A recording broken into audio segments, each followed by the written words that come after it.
و تیپ‌های عملیاتی میرفت محورهای غرب و جنوب. امروز باید نیروها آماده بشن برن به شمال آفریقا، برن به شرق آسیا، برن به قلب اروپا.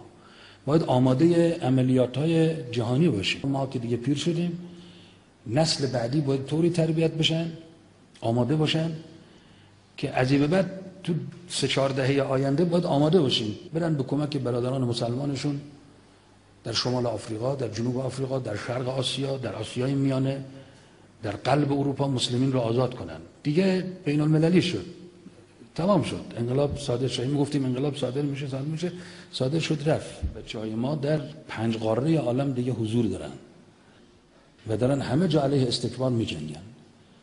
مقدمات ظهور رو باید فراهم کرد و باید یک جهاد بین المللی رو دامن زد. از هیچ کس هم نباید ترسید. انقلاب اسلامی ایران مادر همه انقلاب‌های اسلامی است.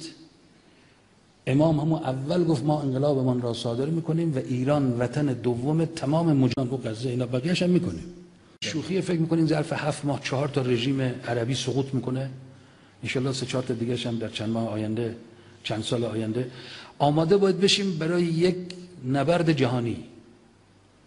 بچه‌های اطلاعات عملیات و تخریب و اینا خلاصه باید آماده باشه. آقا برو یک جمهوری اسلامی بعد از این عملیات اخیر، یک جمهوری اسلامی هم تو صحرای سینا و مصر داره درست میشه.